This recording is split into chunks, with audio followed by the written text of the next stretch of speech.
Okay, Danjor Linens is the Platinum 1800 collection. Thought I'd make a review video. Thanks a lot to Thrasio for the free product. Ultimate blend of craftsmanship and elegance for a unique, sophisticated sleeping experience. Now these are really soft. They are made of microfiber. But this is a queen size set, which comes with 4 pillowcases. Let's pull this out here. It comes with 4 pillowcases. But if you can see this material, kind of the sewing, they got a sewing pattern just on one side for this pillowcase. That's the material. It's a microfiber, super soft and breathable. You can tell, so you won't be hot at night.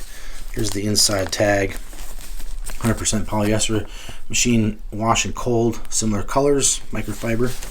Okay, so you get 4 of these pillowcases.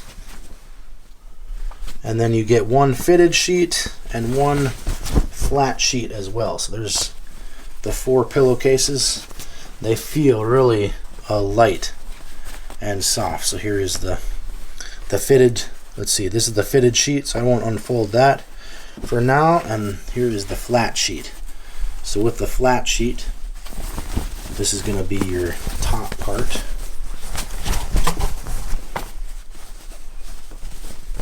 So this is like hotel quality. So that is the seam. What that looks like, that will go up near the top of the bed. But yeah, they feel really good, nice and light, white. Let's see, what else does it say about the queen size set? Your flat sheet is a 90 by 102. The fitted sheet is for a 60 by 80, and then 4 standard pillowcases are 20 by 30 inches. These sheets will be really cool to sleep in, but also very durable and strong to last a long time, many nights of sleeping. But anyway, I'll recommend these for you to get for your bed. They come in multiple sizes. This is the queen size set. Definitely check them out.